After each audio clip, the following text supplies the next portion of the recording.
Welcome to GDB. I'm showing you today the completed version of the solar heater, which I'm using to soak up the sun rays and to put in the 18-foot pool.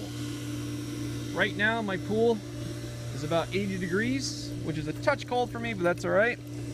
It's been a little cool lately and I haven't been running this as much as I want, but I know I can get this up to about 85 degrees roughly, 84, 85 degrees when I've been running this consistently with good sun between the solar cover and the solar exchanger that I'm running. So there I got about 80 degree pool temperature.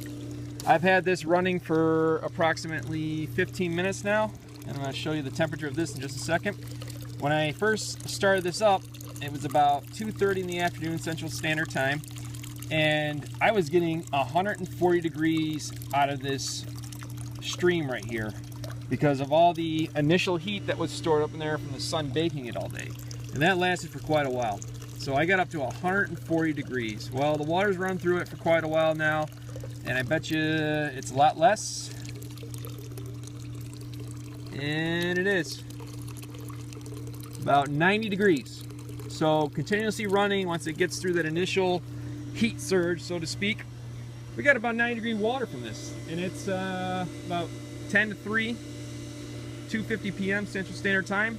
So this thing is doing its job. If I stay with this and keep it running with good sun day after day, I'm gonna get that pool up to 85, no problem. And 85, it feels pretty nice in there when it's 85. 80 I can deal with, it's fine. Just gotta move around a little bit, get going, and then you're good. 85, man, that's like the perfect spot, I think. So I don't even have a cover on this. I get an acrylic cover or a plastic cover over this. This thing will soak up even more heat. I've been looking around for something for either really cheap or free, and it's tough to find because this is a 4x4 construction. A piece of acrylic from the local hardware store, 100 bucks. I'm not paying 100 bucks. All the material I got in this, I got roughly 80 bucks into this whole entire thing. I got 200 feet of poly tubing. That was about 30, 35 bucks off of Amazon with free shipping.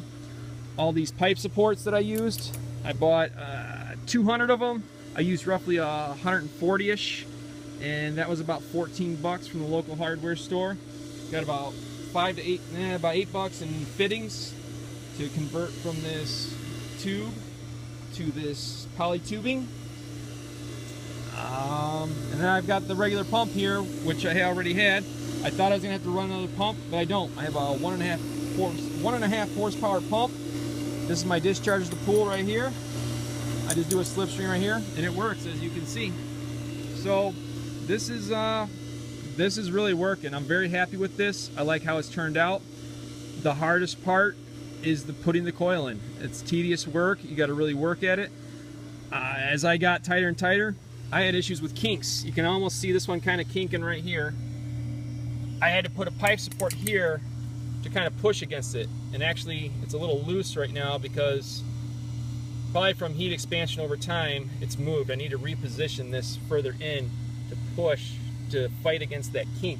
I had several of those throughout it, and I had to put something in there to fight the kink, so to speak. So that's it. That is the solar heater here at GDB, and if you like what we do, please subscribe, and if you have any questions or comments, put them down there and I'll respond to them as best I can.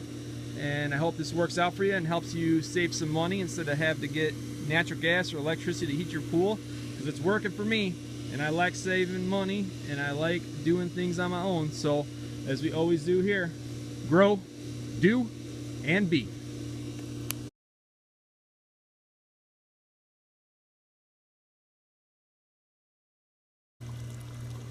One quick tip I forgot to mention in the video before: if you can't get the water to come out when you start this up, go to your return line and just stick your hand somewhat in there and try blocking up that return line, and watch it come out stronger, because I'm forcing it to go the other way. sometimes it won't come out right off the bat, and you have to charge up the whole entire line and almost like prime it to get it going. And once it starts flowing like that, the natural siphon and flow will keep it going. I've had that happen a couple of times where it won't pump. Usually the higher the pressure on my pump gets, the more chance I have for that to happen. So I just got to kind of prime, and that's an easy way to do it. Just wanted to give you a heads up on that if you have that trouble.